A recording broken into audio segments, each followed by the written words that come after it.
Every year at SEC Media Days, they ask the assembled media members to predict how the season's going to go. Every year, I forget to turn in my predictions. So, as a public service, and so that you can write them down and laugh at me when I'm wrong, I'm going to do it here before I go to SEC Media Days. That way, we know what I predicted. So, here's the thing. One side of the SEC, and this is going to get a little weird next year when there's no divisions, but one side of the SEC feels pretty easy to predict.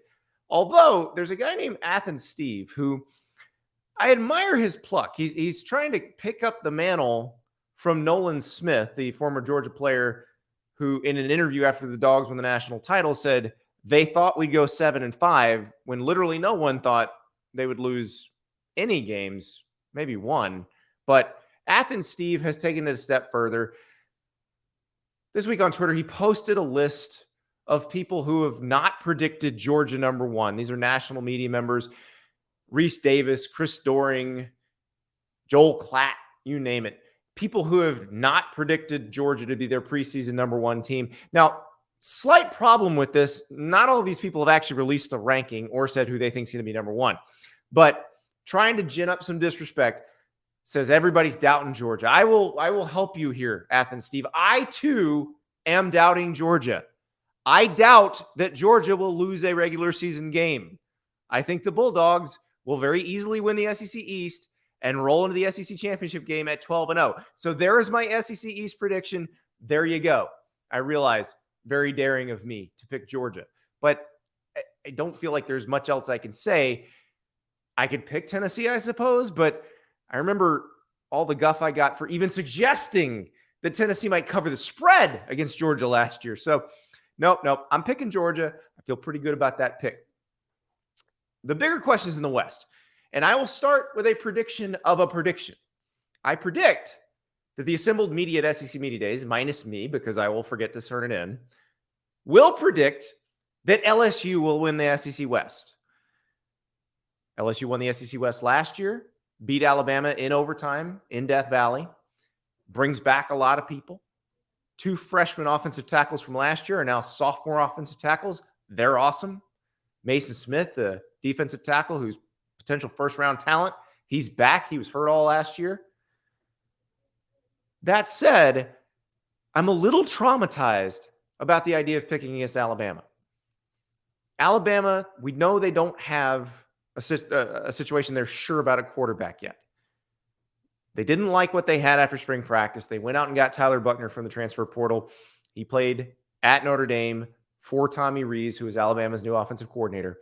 But it could be Jalen Milroe. It could be Ty Simpson. Perhaps Nick Saban and Tommy Rees had the same visceral reaction to seeing one spring game series that I did, and it'll be freshman Dylan Lonergan. But here's the thing.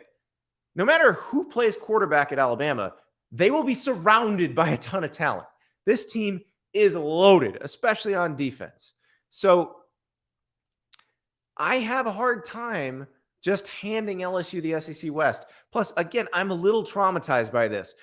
The last time I picked against Alabama was I picked Georgia to win the 2021 SEC championship game.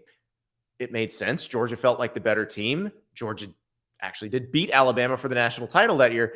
But going into that game in Atlanta, I was very sure of it. I was positive that Georgia was going to beat Alabama, that Alabama team just wasn't going to be able to hang with Georgia, wasn't going to be able to score on that defense. Well, afterward, Alabama thanked me and several others in a video for giving them the rat poison that helped beat Georgia. They're not going to beat Georgia. Welcome, everybody, again to Mercedes-Benz Stadium here in Atlanta, Georgia. And then after that were a bunch of highlights of Alabama destroying Georgia in the second half. So, as you can see, I'm a little,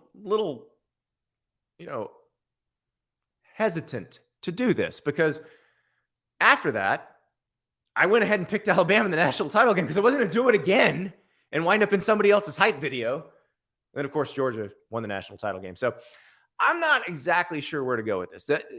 But here's the thing. My heart doesn't say LSU. It's not like it's screaming LSU is considerably better than Alabama and the Tigers are definitely going to be better than the Crimson Tide this year.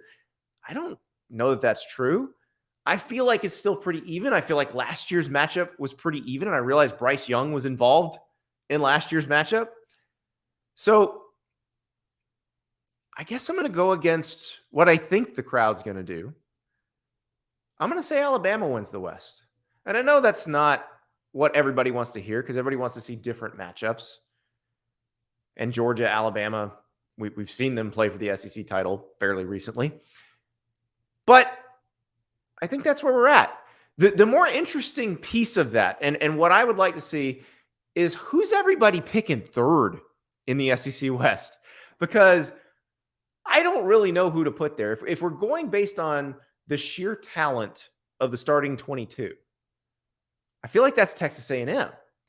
But I watched Texas A&M play last year, and I know what's going on. Bobby Petrino coming in as the offensive coordinator. And I wonder if they can keep it together. Can they win the games they're supposed to win? I'm just not sure of that. I haven't seen them really do that under Jimbo Fisher yet. So that one's hard for me to pick. Arkansas's got KJ Jefferson back. Rocket Sanders. What about them? They should have beaten Texas A&M last year.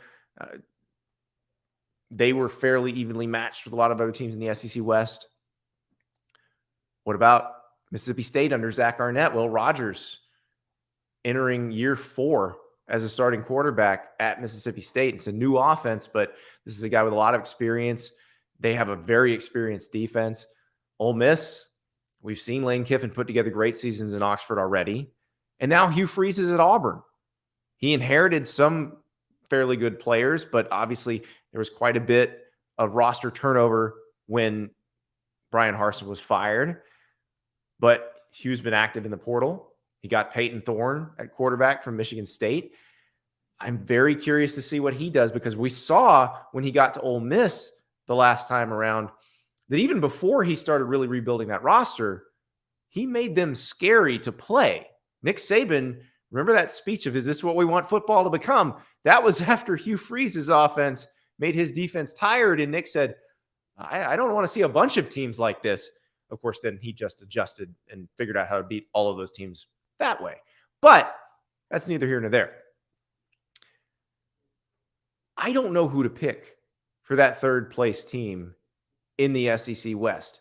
I think that is going to be a fascinating race and might help set up what things are going to look like when they go divisionless in 2024 when Texas and Oklahoma get into the league. So that's the one. It feels like every game between those teams I just mentioned that aren't Alabama and LSU feels like a coin flip.